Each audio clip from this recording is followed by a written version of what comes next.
Good morning, students. Myself, Dr. Moni Deepa from Jamshedpur Workers College, Jamshedpur, under Kolhar university. आज हम आपके सामने जिस सब्जेक्ट के डिस्कस करने जा रहे हैं सब्जेक्ट को, that is management principle and application, और उसका जो टॉपिक्स लिए है that is business environment. Business environment में भी इंटरनल जो दो टाइप्स ऑफ एनवायरनमेंट बताए थे, internal environment and external environment. Internal environment के बारे में हम लास्ट सेशन में ऑलरेडी डिस्कस कर चुके हैं। आज एक्सटर्नल एनवायरनमेंट के बारे में, उसमें भी जितने टाइप्स है उसका एक पॉइंट को लेकर डिस्कस करेंगे। तो सबसे पहले देखते हैं एक्सटर्नल एनवायरनमेंट में मीनिंग देखेंगे। मीनिंग के बाद टाइप्स ऑफ एक्सटर्नल एनवायरनमेंट, और एक्सटर्नल एनवायरनमेंट में भी जो टाइप्स होगा उसका एक पॉइंट को हम डिस्कस करेंगे। First of all, what is business environment में एक्सटर्नल एनवायरनमेंट से आप क्या समझते हैं? एक्सटर्नल एनवायरनमेंट मीन्स बाह्य वातावरण। वातावरण का मतलब हम परिवेश परिस्थिति, ये पहले ही डिस्कस किए थे। तो बाह्य परिवेश परिस्थिति वातावरण का अर्थ क्या होता है? यानी ऐसे वातावरण या ऐसे घटक, ऐसे तत्व जो बिजनेस को बाहर से प्रभावित करते हैं, अंदर से नहीं, बाहर से प्रभावित करते हैं। ऐसे वातावरण या फैक्टर्स को, ऐसे तत्वों को बाह्य वातावरण के अंदर में पाया जाता है। ये एक ऐसे वातावरण होता है जिस पर व्यवसायी का कोई हाथ नहीं होता है, व्यवसाय का कोई कंट्रोल इसके ऊपर नहीं होता है। व्यवसाय का ना तो इसके ऊपर कोई कंट्रोल होता है, ना इसके तहत उसको चलना ही पड़ता है। इसके तहत व्यवसाय को चलना ही पड़ता है, क्योंकि ये बाह्य वातावरण है जिसे वो नेग्लेक्ट नहीं कर सकता है। हम लोग जानते हैं व्यवसाय का जो वातावरण होता है आंतरिक भी होता है, बाह्य भी होता है। बाह्य वातावरण को इग्नोर नहीं किया जा सकता है, लेकिन आंतरिक वातावरण का जो प्रभाव होता है वो बाह्य वातावरण से ज्यादा प्रभावित हो जाता है, ओवरलैप कर जाता है, क्योंकि बाह्य वातावरण का फैक्टर्स के ऊपर व्यवसाय या व्यवसाय का कोई कंट्रोल नहीं होता है। तो व्यवसाय का जो आंतरिक वातावरण वो बाह्य वातावरण से प्रभावित होता है, और बाह्य वातावरण जो होता है दैट इज व्यवसाय के आंतरिक वातावरण को चूंकि प्रभावित करता है। और आंतरिक वातावरण का घटक जो होता है, तत्व क्या क्या होता है? सबसे पहला घटक है उसका व्यवसाय का लक्ष्य, उद्देश्य, मिशन को प्राप्त करना।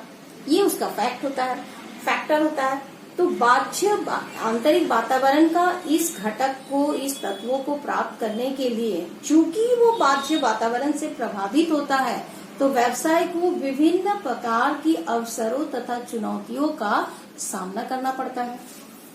वो इसे नेग्लेक्ट नहीं कर पाता है। तो इन अवसरों और चुनौतियों का सामना करते हुए वो आंतरिक वातावरण का, यानी व्यवसाय का जो पहला घटक है, तत्व है, लक्ष्य, उद्देश्य को प्राप्त करना, वो उसे प्राप्त करना पड़ता है। ये उसके लिए बहुत हार्डल्स हो जाता है, बहुत टफ हो जाता है। तो आइए इसके बाद देखते हैं what is the types of external environment. External environment यानी बाह्य वातावरण को दो भाग में भाग किया गया है। एक है micro, that is micro environment, और दूसरा है मैक्रो एनवायरनमेंट। माइक्रो एनवायरनमेंट मतलब जिसे हम लोग कहते हैं व्यष्टि वातावरण, और मैक्रो एनवायरनमेंट यानी समष्टि एनवायरनमेंट। माइक्रो एनवायरनमेंट जो है, माइक्रो एनवायरनमेंट का अभी हम लोग मीनिंग देखेंगे एंड फैक्टर्स देखेंगे क्या क्या है। माइक्रो एनवायरनमेंट यानी कि व्यष्टि वातावरण। व्यष्टि वातावरण क्या? ये बाह्य वातावरण का वो भाग होता है, हम बता रहे हैं व्यष्टि वातावरण। व्यष्टि वातावरण बाह्य वातावरण का भाग है। ये वो भाग होता है जो व्यवसाय को प्रभावित तो करता है, लेकिन नजदीकी तौर पर ये है वाच्य वातावरण कि वाच्य वातावरण में भी नजदीकी तौर से इसको प्रभावित करता है। और वाच्य वातावरण का ये जो व्यष्टि वातावरण है, माइक्रो एनवायरनमेंट जो है, इस माइक्रो एनवायरनमेंट का जो जितने भी फैक्टर्स है, इस फैक्टर्स को भी व्यवसाय को बहुत ज्यादा प्रभावित करता है। व्यवसाय को संचालन में, व्यवसाय का विस्तार विकास में इसका प्रभाव बहुत ज्यादा रहता है। माइक्रो एनवायरनमेंट में और एक बात है कि व्यवसाय का जो इस माइक्रो एनवायरनमेंट का जो गतिविधियां होता है, इस गतिविधियों का सीधा प्रभाव व्यवसाय के व्यवहार पर पड़ता है। इसमें बहुत सारी गतिविधियां होती है, जो गतिविधियों का सीधा प्रभाव किसके ऊपर पड़ता है? व्यवसाय पर सीधा प्रभाव पड़ता है, व्यवहार पर पड़ता है। तो आइए हम लोग सबसे पहले देख लेते हैं कि माइक्रो एनवायरनमेंट में क्या क्या फैक्टर्स आते हैं। तो माइक्रो एनवायरनमेंट में सबसे पहला फैक्टर है सप्लायर यानी जो उसे आपूर्ति करता। हम लोग हिंदी में इससे क्या कहते हैं? आपूर्ति करता, जो उसे आगे देखेंगे उसका मीनिंग। सेकेंड है कस्टमर का मतलब क्या होता है? ग्राहक, कंज्यूमर भी जिसे बोला जाता है। एंड थर्ड हो जाता है मार्केटिंग इंटरमीडिएटरीज का मतलब है विपणन मध्यस्थ। इंटरमीडिएटरीज मतलब मध्यस्थ, जो बीच में मध्यस्थता का काम करता है। फोर्थ इज द पब्लिक यानी जनता। And fifth is the competitors यानी जो प्रतिस्पर्धा यानी कंपटीशन के अंडर में जो सब और जो सिमिलर नेचर्स की कंपनीज होते हैं या फिर प्रोडक्शन यूनिट होते हैं, उनको कहा जा रहा है। तो इन सभी फैक्टर्स को अभी हम डिस्कस करेंगे। सबसे पहला है सप्लायर्स का मतलब हम क्या बोले? आपूर्तिकर्ता। आपूर्तिकर्ता कौन है? वो है जो व्यवसाय को यानी व्यवसायी को, व्यवसाय क्या है? व्यवसाय के अंतर्गत व्यवसायी उसको संचालन कर रहा है। तो ऐसे लोग जो व्यवसाय या व्यवसायी को कच्चा माल, मटेरियल, मशीन आदि का सप्लाई कर रहे हैं, जिसके बिना प्रोडक्शन नहीं हो सकता है। यानी कि इन सप्लायर का प्रोडक्शन के लिए या फिर सेल परचेज भी बोलो, जिसके लिए भी हो, बहुत महत्वपूर्ण भूमिका रहता है। प्रोडक्शन करने में सबसे पहला चीज हम लोग जानते हैं मैन मटेरियल मशीन, इसमें से money is the factor. Money businessman लगा रहा है, लेकिन मनी से जो सामान आएगा वो सामान को सप्लाई कौन कर रहा है? सप्लायर। तो वो सप्लायर अगर समय से वो सामान को ना दे, प्रोडक्शन रुक जाएगा। प्रोडक्शन अगर रुक गया तो हम मार्केट में, बाजार में सामान समय में नहीं पहुंचा पाएंगे। और अगर समय में बाजार में सामान नहीं पहुंचा, कस्टमर ग्राहक को अपने जरूरत के टाइम में अगर वो नहीं मिला, या फिर वो जब लेना चाह रहा है तब अगर नहीं मिला, तो व्हाट विल हैपन कि बाजार में वो व्यवसाय जो प्रोडक्ट कर रहे हैं या जो मटेरियल है, वो मटेरियल ग्राहकों को अगर समय से ना मिले, तो ग्राहक उस मटेरियल को इंतजार नहीं करेंगे। They will go for the another product और अनदर सप्लाई, बाजार में जाएंगे, दूसरे बाजार में दूसरों लोगों से वो सामान ले लेंगे। इससे क्या है, व्यवसायी जो प्रोडक्ट को बना रहे हैं उसका जो गुडविल होता है मार्केट में, वो एकदम डाउनफॉल हो जाता है। कस्टमर से वो टाइम पे अगर समय ना मिले, तो आपका व्यवसाय का जो प्रोडक्ट है उसका जो गुडविल होता है वो एकदम भूमिगत हो जाता है। क्योंकि सेकेंड टाइम ग्राहक से ये अपेक्षा करना कि आप आइए, हम आपका सामान रखेंगे टाइम पे, हो सकता वो ना आए। तो इसीलिए समय पे ग्राहकों तक वो सामान का पहुंच जाना यानी बाजार में पहुंच जाना, ये डिपेंड करता है सप्लायर कब समय पे वो सामान मटेरियल का आपूर्ति करता है। और इसीलिए सप्लायर का इतना इम्पोर्टेंट भूमिका होता है। नेक्स्ट हो जा रहा है कस्टमर। कस्टमर मतलब ग्राहक, ग्राहक यानी उपभोक्ता भी हम उसको बोल सकते हैं, कंज्यूमर।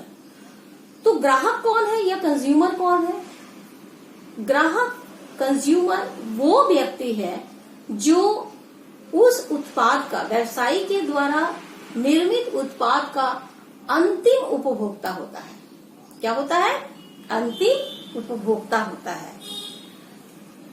अगर कस्टमर, और हम लोग जानते हैं कस्टमर को हम लोग क्या कहते हैं? कस्टमर को भगवान मानते हैं। व्यवसाय में कस्टमर को भगवान माना जाता है, क्योंकि कस्टमर के द्वारा ही किसी भी वस्तु का, कस्टमर के द्वारा किसी भी वस्तु का संचालन, उसका विस्तार, विकास होता है। क्यों? अगर कस्टमर चाहे तो उस प्रोडक्ट को उसका सकारात्मक रिजल्ट दे सकता है, उसका नकारात्मक रिजल्ट भी दे सकता है। कस्टमर के सेटिस्फेक्शन के ऊपर सकारात्मक रिजल्ट आता है और उसका डिससेटिस्फेक्शन या अनसेटिस्फेक्शन के ऊपर नकारात्मक रिजल्ट आता है, जो कि व्यवसाय के उस प्रोडक्ट को या तो उच्च शिखर पर ले जाएगा या फिर उसको भूमिगत कर देता है। किसी भी प्रोडक्ट का किसी ग्राहक के द्वारा एक्सेप्ट कर लेना एक व्यवसाय के लिए बहुत बड़ी बात होती है, क्योंकि उसका इस सेटिस्फेक्शन का जो फल होता है, रिजल्ट होता है, वो बहुत अच्छा आता है बिजनेस के लिए। उसी जगह पर अगर वो उसको एक्सेप्ट ना करे, उसको डिनाई कर दे, तो मार्केट में वो सामान का सेल नहीं होगा। सामान का सेल नहीं होने के कारण जितना भी प्रोडक्शन हुआ है वो डंप होकर के स्टोर में या तो मार्केट में पड़ा रह जाएगा, जो कि एक व्यवसाय के लिए बहुत ही हानिदायक स्थिति होती है। तो इसके बाद नेक्स्ट हम लोग देखते हैं मार्केटिंग इंटरमीडिएटरीज। क्या है? मार्केटिंग इंटरमीडिएटरीज यानी विपणन मध्यस्थ। ये विपणन मध्यस्थ क्या होता है? और एक बात है, अगर कस्टमर का जो बात हम बताए थे इंटरमीडिएटर से पहले हम बता देते हैं और एक बात, कस्टमर को हमेशा वो प्रोडक्ट चाहिए होता है जो उसे पसंद है, और वो पसंद उसको क्या होता है? उसका पसंद के लिए आपको कस्टमर का रुचि, फैशन आदि का ख्याल रखते हुए प्रोडक्ट को बनाना चाहिए, तभी वो उस चीज को झट से एक्सेप्ट कर लेता है। ठीक है, तो अगर आप प्रोडक्ट जो कर रहे हैं वो प्रोडक्ट को कस्टमर के यानी ग्राहकों के रुचि, फैशन आदि का ख्याल रखते हुए बनाओगे तो वो प्रोडक्ट भी मार्केट में बहुत अच्छा से चलेगा। नाउ आते हैं intermediaries, marketing intermediaries. Marketing intermediaries का मतलब क्या होता है? मार्केटिंग इंटरमीडिएटरीज का मतलब विपणन मध्यस्थ। विपणन मध्यस्थ किसे कहते हैं? जो व्यवसाय और बाजार के बीच के मध्यस्थ मीडिएटर का काम करता है। एक तरह से इसको बिचौलिया आप कह सकते हैं। ठीक है, यानी मध्यस्थ का काम कर रहा है। तो ये वो कड़ी होता है जो व्यवसाय में उत्पादित वस्तुओं का, व्यवसाय में जो उत्पादित वस्तु जो प्रोडक्शन हो रहा है उसको बाजार तक ले जाना यानी डिस्ट्रीब्यूशन, विक्रय होना, विक्रय और वितरण, ये दोनों का काम करता है। कौन करता है? इंटरमीडिएटरीज करता है। यानी इंटरमीडिएटरीज वो कड़ी होता है जो बाजार और व्यवसाय में उत्पादित प्रोडक्ट का वितरण और सेल्स में हेल्प करता है। अगर वो मीडिएटरीज अच्छा से वस्तुओं का प्रेजेंटेशन कर देता है, क्योंकि व्यवसाय में प्रोडक्शन कहीं हो रहा है, वो लेके आ रहा है, आके सप्लायर्स को दे रहा है, सप्लायर्स को नहीं, वो जो रिटेलर है रिटेलर को दे रहा है या ग्राहकों तक पहुंचा रहा है, वो अगर इसको ठीक से एक्सप्लेन कर दे या फिर अच्छा से माल समय पे सप्लाई कर दे तो फिर कोई प्रॉब्लम ही नहीं, ग्राहकों भी उसको खुशी खुशी ले जाएंगे। लेकिन अगर इस मीडिएटरीज के द्वारा सामान का एक्सप्लेनेशन यहाँ पहुंचाने में देर हो जाए, चाहे किसी भी कारण से हो जाए, तब बहुत ही प्रॉब्लम हो सकता है। चूंकि व्यवसाय के मध्यस्थ जो होते हैं वो व्यवसाय और बाजार के मध्यस्थ में जो काम कर रहे हैं, उसका बहुत हद तक व्यवसाय का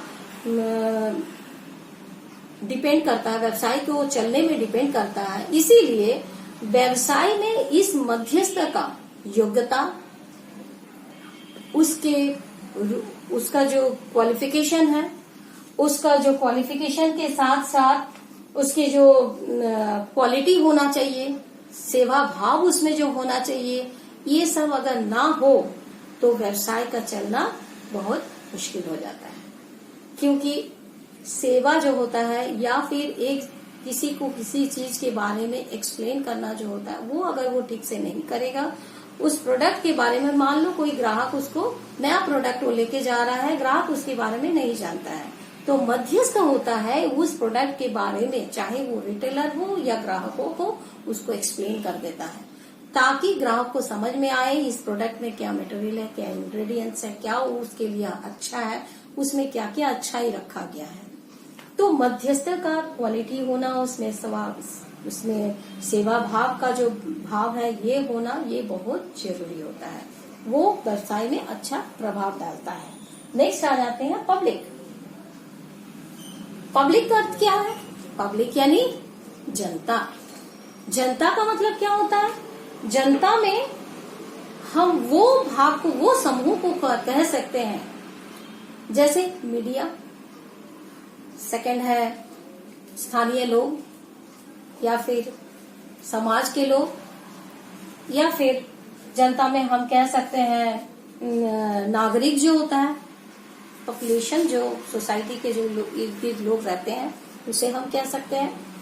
तो मीडिया का अभी इन जो 3-4 भाग हम बताएं, एक मीडिया बताएं, समाज के लोग, स्थानीय लोग, नागरिक बताएं, इन लोगों में से मीडिया का देखते हैं। आप सभी जानते हैं कि मीडिया एक अहम भूमिका समाज में प्ले करते हैं।